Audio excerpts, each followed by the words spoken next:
Yo, what's going on, guys? Today I'm going to be showing you some games with Hoggy Q, basically facing a couple of hard matchups and just showing you guys how to beat it. And so I'll see you guys in the very first game. Alrighty, into the first game against Pro Man. This is a replay, but I will be trying my best to obviously commentate everything that happened live. And so here he just goes with the drill, and a lot of people go drill the front, and so I almost always just predict it in the front, because if they do go on the sides, I could just react with an Ice Spirit, and so it is nice to just predict it sometimes. Here I kind of go with a mid push. That Firecracker ended up dying, which was a bit unfortunate, but nothing too bad. He wastes a snowball, and so it's fine. We both were just taking turns being bad at the game at the start. No worries there. I was tempted to go with the Skeletons or Ice Spirit, but the reason I went with Cannon was to cycle basically to the Evo and also to save the Skellies and the Ice Spirit for the drill, because I can't lie, they're really good at countering the drill with the log. And so that was just my thought process. Here I just go for a Firecracker, honestly. I knew I'd give him the activation, but there's nothing I can really do. He's going to get it sooner or later, so I don't really mind too much. He does have Teslas up high anyways, and so a lot of the times he's not even going to be going with his Teslas low to where the king is going to be helping, because he's going to go anti-EQ position anyways. This is honestly a pretty hard matchup, guys. I typically lose this. I mean, it depends on how good the player is, obviously, but yeah. Here he tries to do a smart play where he tries to go Demolisher so that it splashes on the Mighty Miner in the front, but I make sure to quickly block it with a cannon. I was kind of ready for it, guys. A lot of drill players are going to do that every single time. They're going to go with either the Bomber or the Demolisher, or maybe even Firecracker if they have it at the bridge. And so a lot of the times you need to also worry about blocking it. And so there I blocked it pretty fine. You'll see, guys, how I win, honestly. I'll show you guys what the most important thing.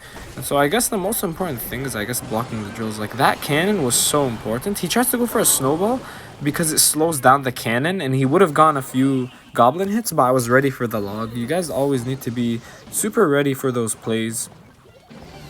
Here I go for a Firecracker up high, predicting his Tesla, but he did go to the side. I went with a late EQ. It wasn't good. I should have went a bit faster to get a hit, but it's fine. I was still up, so I was feeling pretty good. I can't lie, I was playing really well this game. Here I go for just an Ice Spear and then a log quickly, just easy defense. I will say they nerfed the log, and so you can't log as early. You kind of need to delay the log these days because of the log nerf. Here he tries to go in. I block the bridge just so I could defend the drill a bit easier. I go for Skellies, I go for Ice Spirit quickly, and then just a quick log. No damage taken. I actually didn't take a single bit of drill damage this entire game, aside from the drill spawn in. But defending drills perfectly is by far the key to this matchup. And the way you usually want to do it is you want to switch up your defenses. You'll see me sometimes I go cannon on the drill, just straight in the middle. Sometimes I'll go Ice Spirit Skellies with log. Sometimes I'll go Mighty Miner. As you see here, I go Mighty Miner. I was ready for the Evo Snow, so I quickly log and then Skellies. This was really important. They'll always try to cheese you with those Evo Snowballs. And so usually when they have Evo Snowball in cycle, I typically try to log first, or I go Mighty Miner and then have log ready or something like that, or cannon, because they can't get rid of a cannon right with an Evo Snowball. Here I just basically make sure to set up a cannon up high, because I know that a lot of the times you're going to be defending with drills up high, and so it's really important to try to actually win. I don't know if it's called the bridge battle because it's up high, but you basically want to make sure that they can't go Tesla up high all the time. You want to have something there, whether it's a Firecracker that's counter pushing or a cannon. So here, yeah, he tries to go for the snowball, but he goes with it way too early, so I'm able to barely hold off and defend absolutely perfectly, bro. Perfect micros. I can't lie, I almost doubted my micros for a second. I went Firecracker because I kind of got scared, but looks like I defended perfectly. Here I go for the Mighty Miner, and then I go for the Firecracker right away, knowing he's probably going to snowball or do something. And so very good Firecracker. It fully killed everything.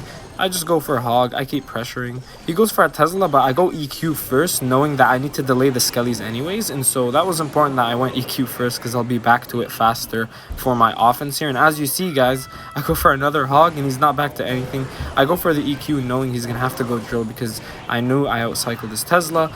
And, bro, just absolutely perfect gameplay.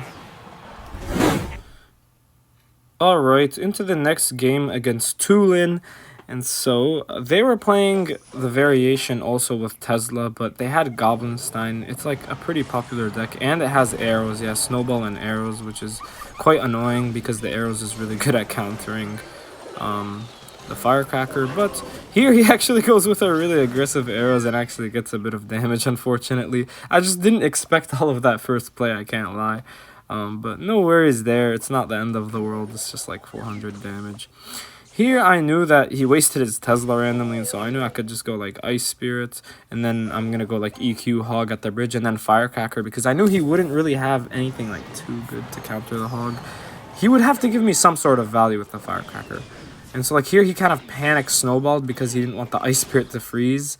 And I think, yeah, he didn't activate, I don't think here. Yeah, he didn't. So I get a ton of damage. Like, this is insane damage, like game-winning damage out here. And so I knew that if I just defend absolutely perfectly from here, I could have a chance. But obviously with drill, that's not very easy, to be fair. And so here I just wait, go for the Mighty Miner, because this dude was going with his drills in weird placements. And so I was like, okay, he's probably not going to go at the front and be predictable. Here, I just kind of like kited it around and went hog because I knew he'd have to waste the Tesla. Here, I think he goes Evo Bomber, yeah, but it locks on the hog, and so I quickly just react with a Mighty Miner Bomb and then just Firecracker to clean it up nicely. I was trying to get the activation, but I don't know why the troops kind of like moved weird a bit there. Here, I'm pretty sure he does get the activation, or no, I think he misses it here, actually. Alright, he misses, yeah, the activation here. And so here, I just go for like a cannon, knowing that it's going to full counter the Stein easily. And then he goes for this aggressive push out here.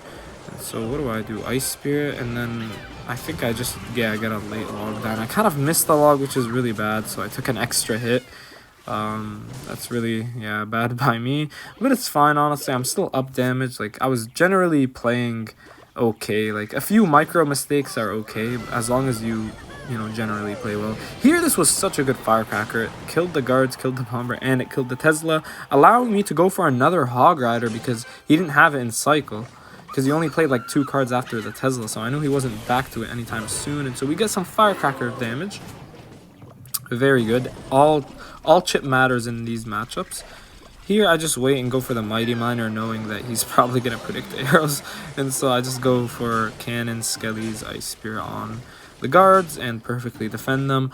A lot of the times, guys, you want to save your Mighty Miner for the drill, honestly, against these type of decks with arrows and snowball, just because they're always going to predict you. Like, it's a given, bro. They're absolutely going to try to predict you every single time. Here, I go for a nice cannon because this will allow me to, like, kill the Tesla and just, it'll stay on the field, you know, it'll just bother him. Because now I could go for another Hog Rider, and he's going to have to, like, go for something low. And so I knew I'd get value. Here, I tried to predict his guards, but he actually went with the drill, which was smart. But still, I am going to get a hit here.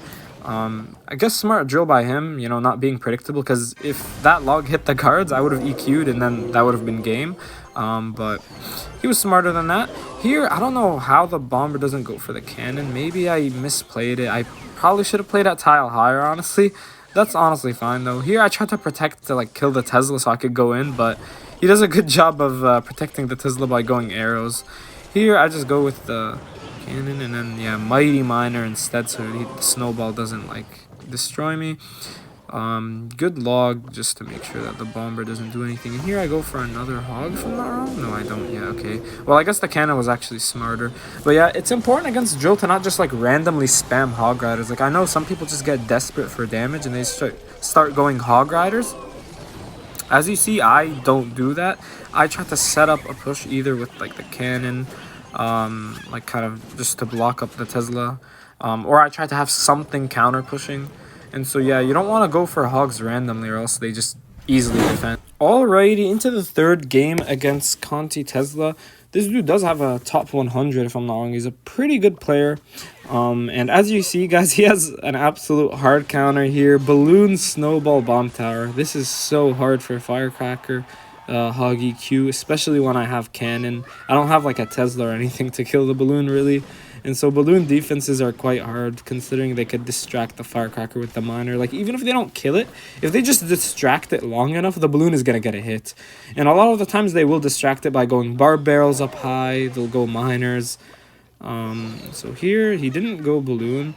It's good that I didn't go cannon right away. It kind of like, I like to like wait for them to actually go for the balloon first before I do anything. Here I go with a really smart Hog Rider because I knew that he didn't have any elixir. Because he went, you know, miner balloon at the bridge. And so it's important to try to actually pressure while defending sometimes. I did have a Firecracker that was already on the field, and so that's why I did it. If I didn't have Firecracker, I couldn't have done that because I would need to defend, right? I would need to go with a Firecracker on the balloon. Here, I actually make sure that he doesn't get, like, the easy activation. By easy, I mean, like, I make sure that I'm going to at least get damage. And as you see, guys, he had no elixir. Like, he had to waste an entire bomb tower on the activation, so I knew he would have no elixir, and we got a ton of damage here. Insane damage, but obviously still not over because this is a really hard matchup.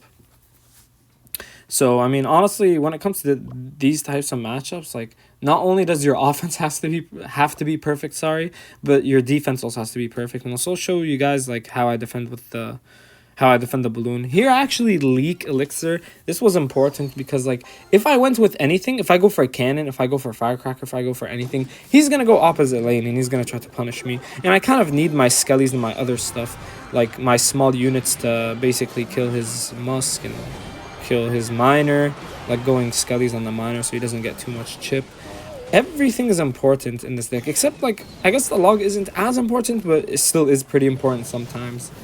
To predict, like, the evil skellies or whatever, but it's important to save, I guess, the small units sometimes. Like, you can cycle them a bit, obviously, because you get back to them pretty fast. Here, I knew he would go evil musk, but I messed up the skellies a bit. I thought he would go a bit sooner, and, like, it would shoot the outer skelly first, but that's not an issue, because, you know, it didn't really matter. He didn't go balloon. It's not like he got a ton of damage because of that. Here he goes for the balloon in the back, so I make sure to cycle a Firecracker early as well. I go for the Firecracker with the 3-card cycle because I have the Mighty Miner down, knowing I'll get back to another one pretty fast. Here he did a mistake of not, like, waiting to go in when he has the snowball. Like, he kind of went in too early. Here I make sure to keep the Firecracker just so he can't go in again. This is important because a lot of balloon players would still try to, like, push in. Here, I knew he didn't have his bomb tower because he played it a bit ago, and so that's why I went Firecracker. Because usually, you know, I want to save my Firecrackers for defense, sorry, not offense, for defense against the balloon. But there, because he didn't have his bomb tower, I knew that it would be a really good Firecracker to get a ton of damage. And I knew that I could cycle back to another one for the defense if needed. Here, let's go for Ice Spear, and I keep applying a ton of pressure just to make sure that he's not going in. He didn't have, like, anything good for this. I tried to predict, like, skellies or something, but he didn't even have them in cycle, so that was bad tracking by me. Did I protect this Firecracker? I'm not really sure if he goes Evil Musk on it. I think he gets the fattest Evil Musk of all time in a bit. Oh, no, he doesn't. Okay. I think I go Skellies to block the Evil Musk shots. It's important to, like, waste the Evil Musk shots, if that makes sense. Did I go for Skellies? Yeah, I did. Okay, good. Just so that, like, it doesn't kill my Firecracker somehow. Here, I knew I was only 2 EQs away, and so I was, like, quickly just cycling EQs and trying to defend. Here, I went with a very good Ice Spirit to kind of freeze the Musk and the Balloon at the same time. I was patient. It's very important to be patient and not go with your stuff too early, and yeah, I just go EQ, and we take the win against a very hard matchup. Into the final game of the video against a pretty good player. He has top 30 finishes on both ladder and global tournaments, and so very good player. And he was playing a hyperbait deck, which I know some people struggle against. And so my advice when it comes to hyperbait decks, always try to defend the Skelly Barrel with your cannons. Because a lot of the time, sometimes they'll go like Dart Goblin behind the Skelly Barrel, and then the cannon will actually kill the Dart Gob and the Skelly Barrel. Here, I think I just go for EQ on the Goblin Gang. Yeah, very good EQ, because it allows me to get, like, 3 hits, I think. Yeah, that was actually insane. I go for the early Mighty Miner here, so he doesn't pop his ability. He does pop his ability, like, too late, and so I could just log. And then I think I distract with Skellies, or do I go Cannon? Yeah, I go Skellies. Oh, but I played it too late. That's honestly fine. I take like one hit. That's fine. Here, this cannon was so beautiful, bro. It kills the Dart Goblin and it defends the Skelly Barrel. And so this was a very good play. That's why I love using the cannon on the Skelly Barrel. Here, I knew he didn't have mortar, so I actually sacked that and went in for the Hog and the Firecracker, knowing that he didn't have anything good for that. I think he goes like Skelly King. Oh, he goes Goblin Gang, yeah. I don't know about that Goblin Gang. That was like a bit predictable, unfortunately for him. So we get a ton of damage because of it. Does he go for the Barb Barrel on a Firecracker? I'm not really sure. Here I go for a perfectly timed Ice Spirit. Look, that looked like it was going to hit the Firecracker, but it didn't. Perfectly timed. I think I go for Skellies just to apply pressure. And he just goes for the Barb Barrel. Just safe play by him. He's just like scared that I'm gonna probably push in with a Hog with it. And so here I think the game was like already over, to be honest. I got so much damage from the start. I cycle Log even though usually I wouldn't advise it. And here I actually go for a cannon low, knowing he would try to like predict, and then I just go for the Firecracker. Easy Firecracker there. It's important not to be too predictable when it comes to mortar defenses. Like a lot of the times, bro, they will try to predict you, and so like I do go cannon in the middle instead majority of the time. Unless I know they have no elixir for sure, then I'll just go like cannon straight at the bridge. Or if you're gonna go cannon straight at the bridge, have your Log ready at least. So here, yeah, I knew that I'm just gonna like play it safe, honestly. Just go for the EQ, and then I went for a Firecracker, just like the splashing case. But I mean, I already killed it fast, and so I didn't even need the Firecracker. But like better safe than sorry. I'm not trying to take a hit. Here I think I go for the cannon, or what do I do? Okay, I go for Skellies and then Mighty Miner, and I think he just gave up. And so, yeah, this will be the end of the game. I'll see you guys in the very next video. Thank you so much for watching.